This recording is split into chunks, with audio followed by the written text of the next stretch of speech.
రాత్రి చాలా భయం వేసిందన్నయ్యా. ఇప్పుడు మమ్మల్ని వదిలి వెళ్ళకన్నయ్యా. రాత్రే కదరా మనం అందరం కలిసి పడుకున్నాం. ఎప్పుడో రాత్రి చూసామన్నయ్యా. నిన్ను చూడకుండా ఒక్క అరగంట కూడా ఉండలేకపోతున్నా. నిన్ను చూసి చాలా రోజులైనట్టుంది అన్నయ్య. రాత్రంతా ఎక్కడికి వెళ్ళావన్నయ్యా? అసలు ఎక్కడికి వెళ్ళారండి? ఇంట్లో దోమలు కొడుతున్నాయని అలా పక్కనే ఉన్న గడ్డివాం దగ్గర పడుకున్నా. మన రత్తాలు వాళ్ళ ఆయన ఊళ్ళో లేడంది. సరే అని తను తోడుగా తీసుకెళ్ళా.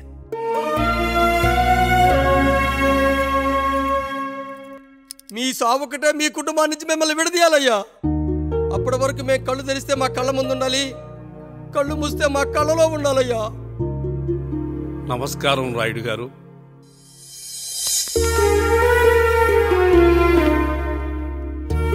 నమస్తే.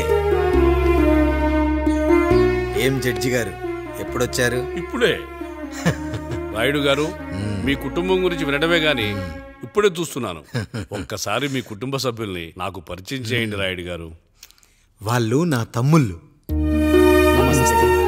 నమస్కారం. మొత్తం ముగ్గురా? కాదు, నలుగురు. వాడు వేరే షూట్లో ఉన్నాడు.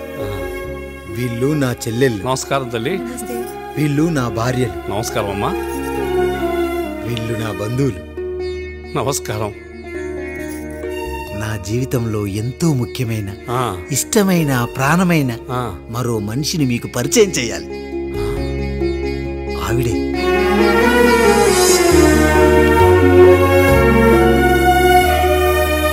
నమస్తే తల్లి. ఆవిడ మా పని మనిషి. తను వాళ్ళ అమ్మాయి. నాకు కూతురు లాంటిదే.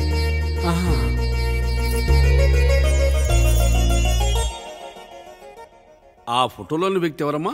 మీ ఆయన?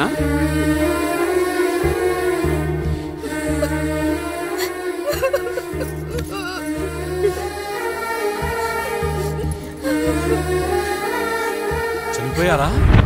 అయ్యో లేదండి. ఎక్కడ పడితే అక్కడ, ఏది పడితే అది వాగుతున్నాడని పోలీసులు నగర బహిష్కరణ చేశారండి. మళ్ళా ఎప్పుడొస్తాడు? నెక్స్ట్ సీన్కి వచ్చేస్తాడండి. ఈ అనుబంధాలు, ఆప్యాయతలు చూసిన తర్వాత నాకు ఒక కోరిక కలుగుతుంది రాయుడు గారు.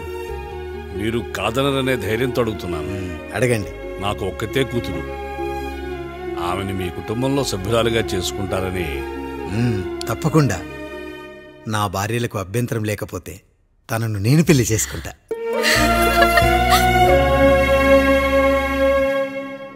అయ్యో, మీరు పొరపాటుగా అర్థం చేసుకున్నారు.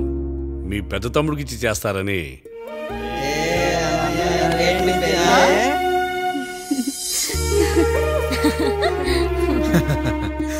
తప్పకుండా తప్పకుండా ఒక మంచి రోజు చూసుకొని మీ ఇంటికి అమ్మాయిని చూసుకోవడానికి వస్తాం. ధన్యుణ్ణి రాయుడు గారు, ధన్యుణ్ణి. రండి రండి రాయుడు గారు. మీలాంటి పెద్దలు మా ఇంటికి వచ్చి మా అమ్మాయిని మీ కోడలుగా చేసుకోవటం. ఇంకా రాయుడు గారు ఏంటి బావగారు? బావగారు అని పిలవండి. సంతోషం. రండమ్మా. త్వరగా అమ్మాయిని పిలిపించండి. మా వాడు అసలే ఆగలేకపోతున్నాడు.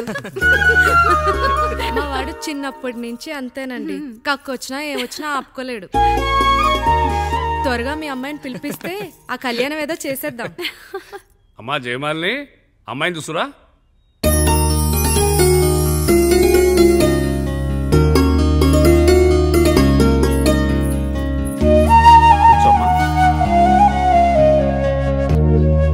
నువ్వు కూడా అబ్బాయిని చూడమ్మా.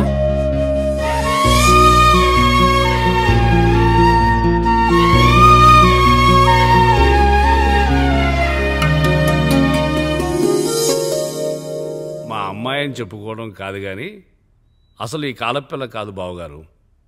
రాత్రంతా బయట తిరిగినా కోడి కుయ్యకు ముందు ఇంటికి వచ్చేస్తుందండి. మళ్ళా ఊరంతా నిద్రలేగిస్తే తప్పుగా అనుకుంటారు కదా.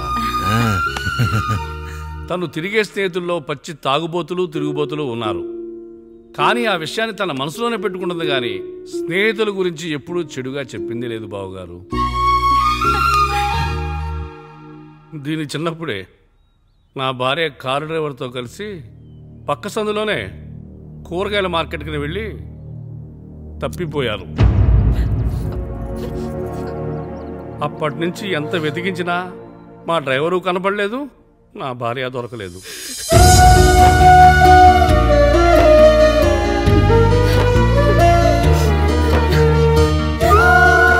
అమ్మ నాకు చాలా ప్రేమ పంచింది నాన్న, అది ఊరంతా పంచుతానంటుంది నా బిడ్డ. నేను కాదనలేదు. అలాంటి నా కూతురు ఇవాళ మీ కోడలవటం నిజంగా నా అదృష్టం బావగారు. ఈ రోజు నుంచి మీ అమ్మాయి మా ఇంటి బిడ్డ. అమ్మాయి నచ్చిందా బాబు? నచ్చిందా?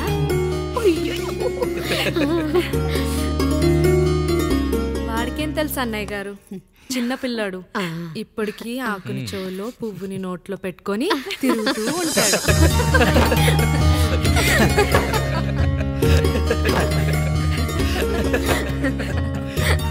ఇంకంత శుభం అన్నమాట. ఇక తాంబూలవి మార్చుకుందాం. ఒక నిమిషం ఆఖరి నేను చెప్పేది ఒకసారి నా మాట నేను ఒక క్షణం కూడా ఉండను. ప్లీజ్. అమ్మా శారదా, పెద్దవాళ్ళు వచ్చారమ్మా, మనల్ని చూస్తున్నారు. అమ్మాయికి పెళ్లి చూపురమ్మా. ఈ టైంలో నువ్వు ఇలా అలర్ట్ చేస్తే దాని జీవితం నాశనం అవుతుంది తల్లి. లోపలికి వెళ్ళు, తర్వాత మాట్లాడదాం. ఇక్కడ మీ కోడలు కాపురం కాలిపోతుంటే మీరు ఆ మంటల్లో మీ కూతురు పెళ్లికి కాఫీలు పెట్టిస్తున్నారా? ఈ ఇంట్లో నేను ఇంకొక క్షణం కూడా ఉండను. ఒక్క నిమిషం తల్లి, అసలేం జరిగిందో నాకు చెప్పమ్మా. ఈయన మంచోడని 6 నెలల క్రితం నాకు పెళ్లి చేశారు. మొదట్లో బాగానే ఉన్నాడు, ఆ తర్వాత ఒక రోజు మందు కొట్టాడు. పోనీ తాగింది దిగాక మంచోడుగా ఉంటాడు అనుకుంటే ఈ మధ్య చెడు తిరుగుళ్ళు తిరుగుతున్నాడు. ఊరవతల చిన్నిళ్ళు కూడా పెట్టేశాడు. మీరే చెప్పండి రాయుడు గారు, ఈ ఇంట్లో నేను ఉండాలా, వెళ్ళిపోవాలా, ఈయన్ని వదిలేయాలా, అక్కర్లేదా? వదిలేయాలమ్మా. వదిలేయాల్సింది నీ భర్తను కాదు, అతనిలోని లోపాలు.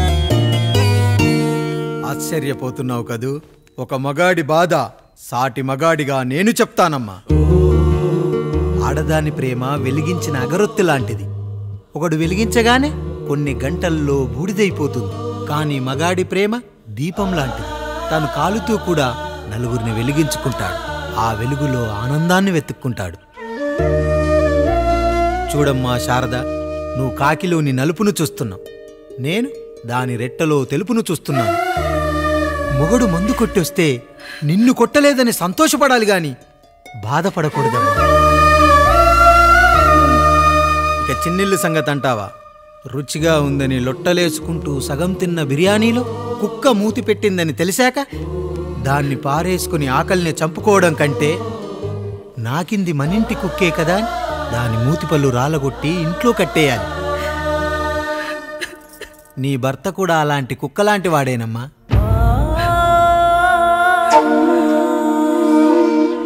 ఆడదానికి వయసొచ్చాక 3 ముళ్ళేసుకొని 90 ఏళ్ల జీవితం గురించి కలలు కంటుంది.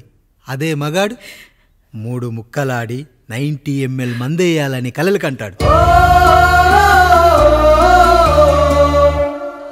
హౌస్లోనికి హౌస్ కీపింగ్కి తేడా తెలియని అమాయకపు జాతి అమ్మా మా మగజాతి. పండగ పూట తినే పాయసం రుచి గురించి మీకు తెలిసి ఉండొచ్చు. కానీ గర్లం కంటే చేదుగా ఉన్న బ్రాందీని కక్కలేక మింగలేక తాగే ఆ బాధ ఒక్క మగాళ్లకు మాత్రమే తెలుస్తుంది. కష్టాల్లో ఓదార్చిన మందును సుఖాల్లో మర్చిపోకూడదని తాగడమే కాని మాకు మాత్రం తాగాలని ఆశుంటుందా తల్లి? చివరిగా ఒక్క మాట, కష్టాలు పొంగల్లో మిరియాల్లా మనకే వస్తాయి, కానీ సంతోషాలు ఉప్మాలో జీడిపప్పులా పక్కనోడుతూ ఉంటాయి. ఎదుటివాడి ఉప్మాలో కూడా పనికిరాని కరివేపాకుంటుందని సర్దుకుపోవడమే జీవితమమ్మా. రాయుడు గారు, నన్ను క్షమించండి. రాయుడు గారు, నన్ను క్షమించండి. నా తప్పు నేను తెలుసుకున్నాను. ఈ రోజు నా 2 బిడ్డల జీవితాన్ని కాపాడారు రాయుడు గారు. ఈ శుభ కార్యక్రమాన్ని కూడా మీరే జరిపించండి. తప్పకుండా.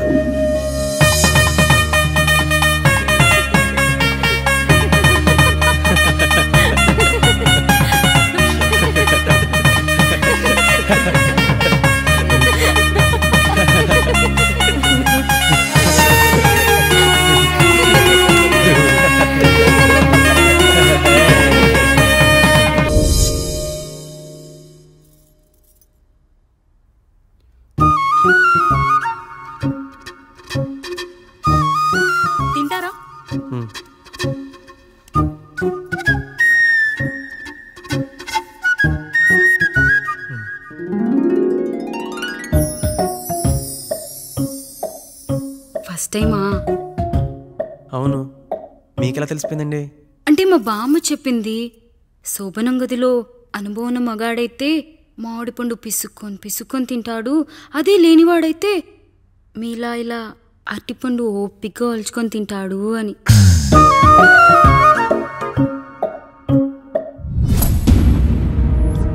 ఏంటవి? అవేంటో తెలీదా? ఫ్రెండ్స్కి పెళ్ళని చెప్తే హ్యాపీ బర్త్డే అనుకొని బెలూన్స్ ఇచ్చారు, ఫీల్ అవుతారు కదా అని 4 అక్కడ కట్టాను.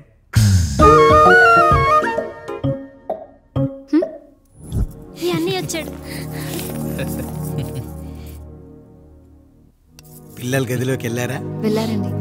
మీరెంత ఏంటి ఇంత రాత్రి అయినా ఇంకా పడుకోలేదా? మీరు లేనిది ఎప్పుడైనా పడుకున్నామా అన్నయ్య? అందరం కలిసే కదా పడుకునేది మావయ్య.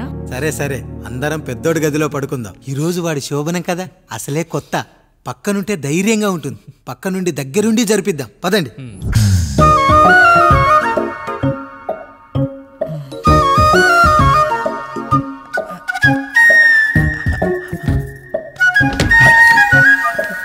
కానివ్వండి రా, కానివ్వండి. మీరేం మావయ్య ఇక్కడ పడుకుంటున్నారు? అదేంటమ్మా పెద్దోడా, చెప్పలేదా? మేమంతా కలిసే పడుకుంటామమ్మా, నువ్వు మాతో పాటే. అవును భార్గవి. మీరు ఊరుకోండి, మీరు ఇక్కడ పడుకోవడం నాకు ఇష్టం లేదు మావయ్య.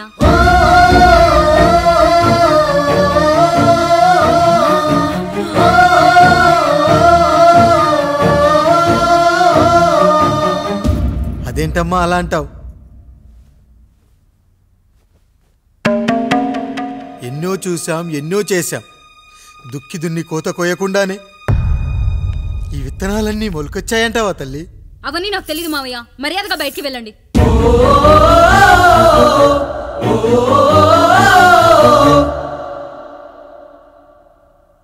కనీసం ఆ మూలనైనా పడుకుంటామమ్మా, నువ్వైనా చెప్పరా పెద్దోడా?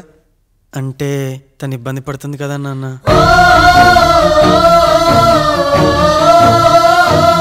నువ్వు కూడా ఏంట్రా, పిల్లలేదో ఆశపడుతున్నారమ్మా, ఒక్కసారి ఆలోచించమ్మా. మావయ్య మీరు బయటికి వెళ్తే మేము తలుపులేస్తాం.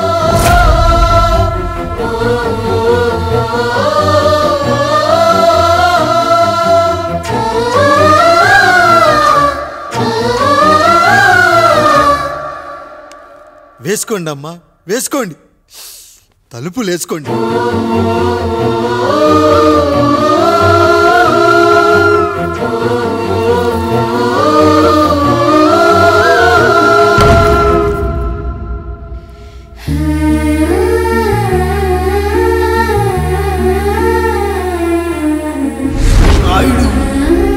బిడ్డలు జాగ్రత్త, ఈ రోజు నుంచి వీళ్ళంతా నీ తమ్ముళ్ళు చెల్లెళ్ళు కాదు, నీ బిడ్డలు.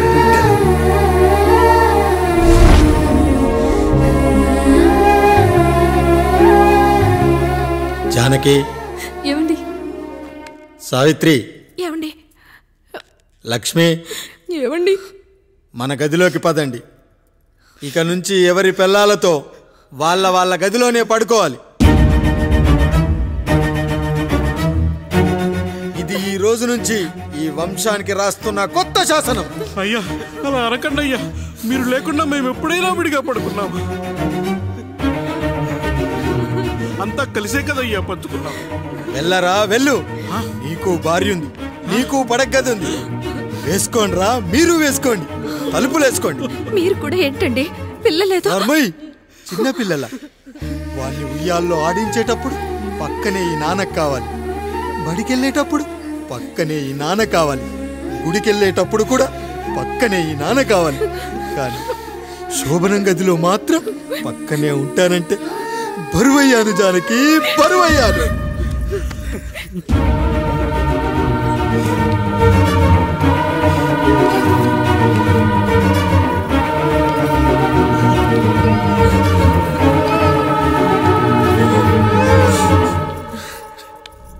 ఏంటండి ఇంకా అదే ఆలోచిస్తున్నారా?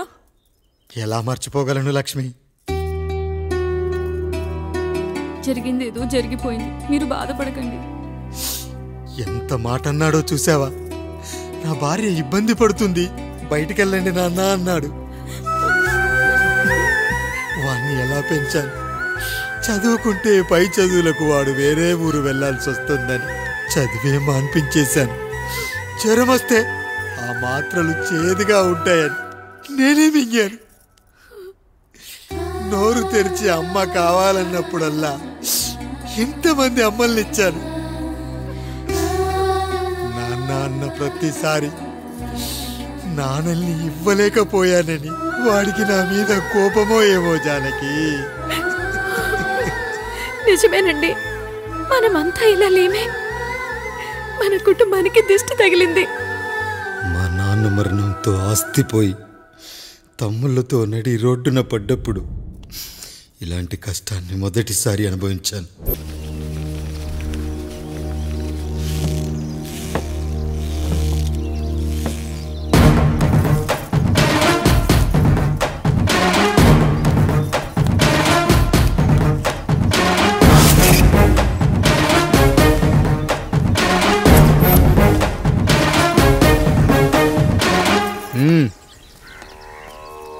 నమస్కారం అయ్యా.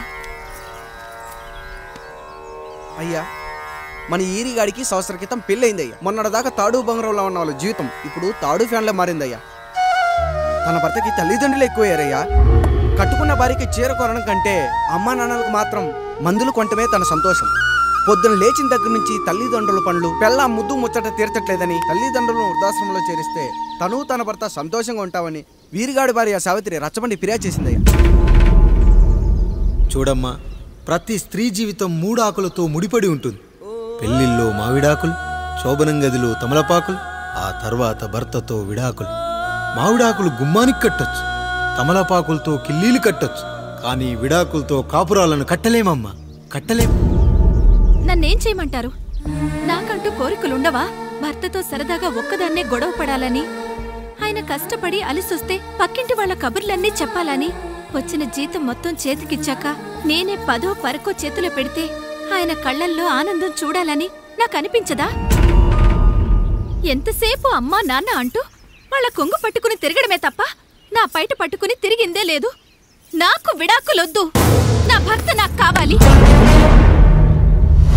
ఎరా, నీ భార్య చెప్పింది విన్నావుగా, ఏమంటావు? అయ్యా, మీరు నా వైపు కూడా ఆలోచించండి అయ్యా. 9 నెలలు నా తల్లి కష్టపడి కనీ పెంచితే 20 ఏళ్ళు నా తండ్రి నన్ను పోషించాడు. నిన్నగాక మొన్న వచ్చింది. ఇది మమ్మల్ని విడదీయాలంటే ఎలాగయ్యా? నాకు నా పిల్లం కంటే నా తల్లిదండ్రులు ఎక్కువయ్యా. మరి పెళ్ళెందుకు చేసుకున్నావురా? అక్కుల్లో పనికెళ్తుంటే అక్కడ మెస్ భోజనం పడట్లేదయ్యా. ఇలామంటే పని మనిషి అనుకుంటున్నావారా? అసలేమనుకుంటున్నావురా? ఆడదంటే నీకంటే చిన్నదవుతే చెల్లవుతుంది, పెద్దదైతే అక్క అవుతుంది, పెళ్లి చేసుకుంటే భార్య అవుతుంది, ఆ తరువాత తల్లి అవుతుంది. మగాడేముందిరా, ఆఫ్టర్ ఆల్ తండ్రి అవ్వగలడు. మగాడు పురుషుడు అని పలకాలంటే పెద్ద కష్టమేమీ లేదు. కానీ స్త్రీ అని పలకాలంటే నోట్లో కండరాలు, నాలుక అష్టవంకరలు తిరిగి కష్టపడాలరా. స్త్రీ జీవితం కూడా అంతే. మన దేశంలో స్త్రీని గౌరవించడం తరతరాలుగా వస్తున్న సాంప్రదాయం. ఆ సాంప్రదాయం ఎంత గొప్పదంటే జంతువుల్ని కూడా పిల్లి పిల్ల, కుక్క పిల్ల, పంది పిల్ల అంటాం గాని కుక్క పిల్లోడు, పిల్లి పిల్లోడు, పంది పిల్లోడు అని అనమరా. అంత గొప్పదిరా మన సాంప్రదాయం. మీరు ఎన్నైనా చెప్పండి, దాన్ని ఏలుకోవటం నా వల్ల కాదయ్యా. కడుపులో బిడ్డ ఆడపిల్ల అని తెలిసి ఉంచాలా ఊడ్చాలా అని ఆలోచిస్తుంటే పుడతామో చస్తామో తెలియని పరిస్థితుల్లో ఎలాగోలా పుట్టేసి పెరిగేసి ఎదిగేస్తున్న టైంలో తను పుట్టింది తన కోసం కాదు, ఎక్కడో పుట్టిన ఏదో కోసం అన్న విషయం తెలిసాక అమ్మ నాన్న కలిసి 1 కిలో లడ్డూలు, 1 కిలో చెగోడీలు పెట్టి దున్నపోతు లాంటి ఓ పెళ్లి కొడుకుని తీసుకొచ్చి తల దించుకొని పెళ్లిలో కళ్ళు దించుకొని శోభన గదిలో పడుకుంటే గుండెల మీద తాలి బరువు, శరీరం మీద వాడి బరువు మోసి మోసి వాడు వేసిన విత్తనాన్ని 9 నెలలు మోసి మోసి ఓ పండంటు బిడ్డకు జన్మనిచ్చి ప్రతిరోజు కోడి కంటే ముందే నిద్రలేచి నుదిటిన బొట్టు పెట్టి, వాకిట్లో ముగ్గు పెట్టి, స్టవ్ మీద గిన్నె పెట్టి, అందులో పాలు మరగబెట్టి, కాఫీ పొడి టీ పొడి కలిపి పెట్టి, పిల్లల నోటికి తిండి పెట్టి, వాళ్ళను బడికి ఎల్లగొట్టి, నిన్ను ఆఫీస్కు తరిమి కొట్టి, ఒక చేత రిమోట్ మరో చేత కత్తిపీట పట్టుకొని ఛానల్స్ మార్చి మార్చి కూరగాయలు తరిగి తరిగి 11 గంటలకు మా ఊరి వంట, 12 గంటలకు స్టార్ మహిళ చూస్తూ వీటి మధ్యలో వంట చేస్తూ కూరెక్కడ మాడిపోతుందో అన్న టెన్షన్ లో బ్రేక్ మధ్యలో అత్తగారికి అన్నం పెట్టి ఉద్దమందారం, ఆడదే ఆధారం, మనసు మమత, గోకులంలో సీత, స్వాతి చినుకులు అంటూ పగలు రాత్రి తేడా లేకుండా సీరియల్లో సమస్యల్ని తన సమస్యలుగా భావించి బరువెక్కిన గుండెతో అలిసొచ్చిన భర్తకు గుప్పెడంత మాడిపోయిన ఉప్మా పెట్టి అప్పుడు తిని పడుకుంటుందిరా. అదిరా ఆడదంటే. అలాంటి నీ భార్యను వదిలేస్తానంటావా? Bloody fool!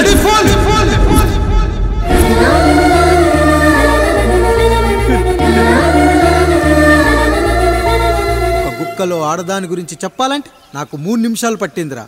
3 ముళ్ళేసిన నీకు ఆడదాని గురించి తెలియాలంటే ఎన్ని జన్మలెత్తాలరా? అయ్యా అయ్యా, నా తప్పు నేను తెలుసుకున్నానయ్యా. నా తల్లిదండ్రులు నేను వదిలేస్తానయ్యా. నా పిల్లల్ని నాకు ఇప్పించున్నాయ్యా. నువ్వు తప్పు మీద తప్పు చేస్తున్నావు. నీ భార్యను తిరిగి ఏలుకోవడానికి నీకు హక్కు లేదు. ఈ రాయుడు తీర్పిస్తున్నాడు. ఈ ఈరిగాడు మాత్రం తమ తల్లిదండ్రులతో ఉండాలి, కానీ ఈవిడకు మాత్రం భర్త కావాలి. ఈమెకు అభ్యంతరం లేకపోతే నేను పెళ్లి చేసుకుంటాను.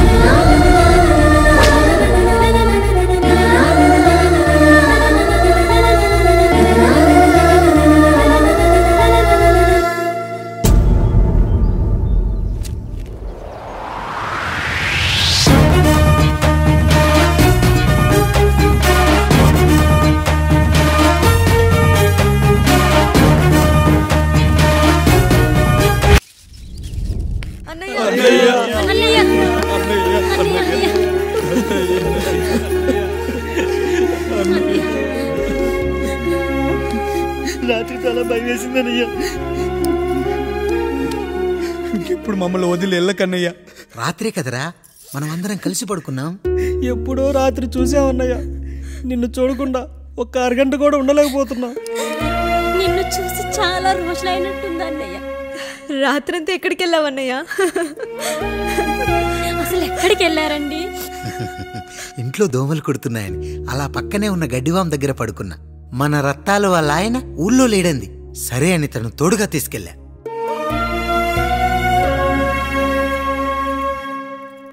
మీ సావుకటే మీ కుటుంబం నుంచి మిమ్మల్ని విడదీయాలయ్యా.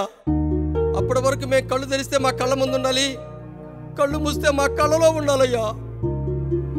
నమస్కారం రాయుడు గారు.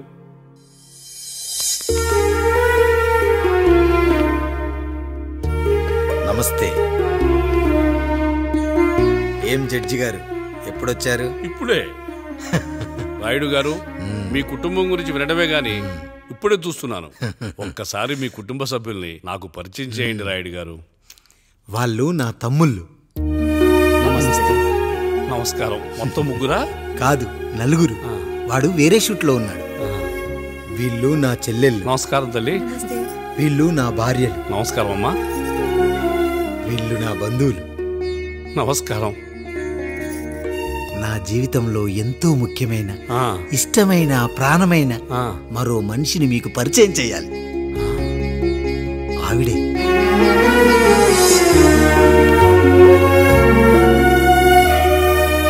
నమస్తే తల్లి. ఆవిడ మా పని మనిషి. తను వాళ్ళ అమ్మాయి. నాకు కూతురు లాంటిదే.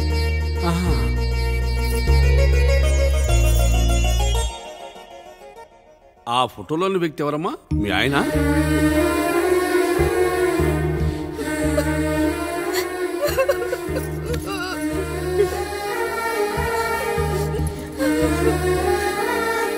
చనిపోయారా? అయ్యో లేదండి.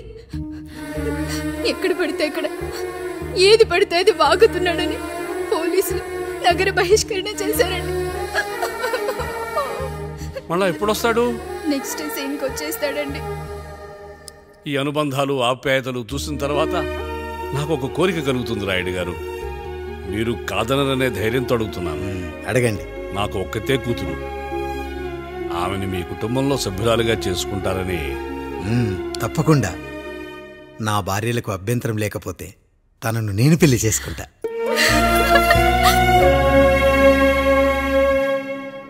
అయ్యో, మీరు పొరపాటుగా అర్థం చేసుకున్నారు. మీ పెద్ద తమ్ముడికి ఇచ్చి చేస్తారని.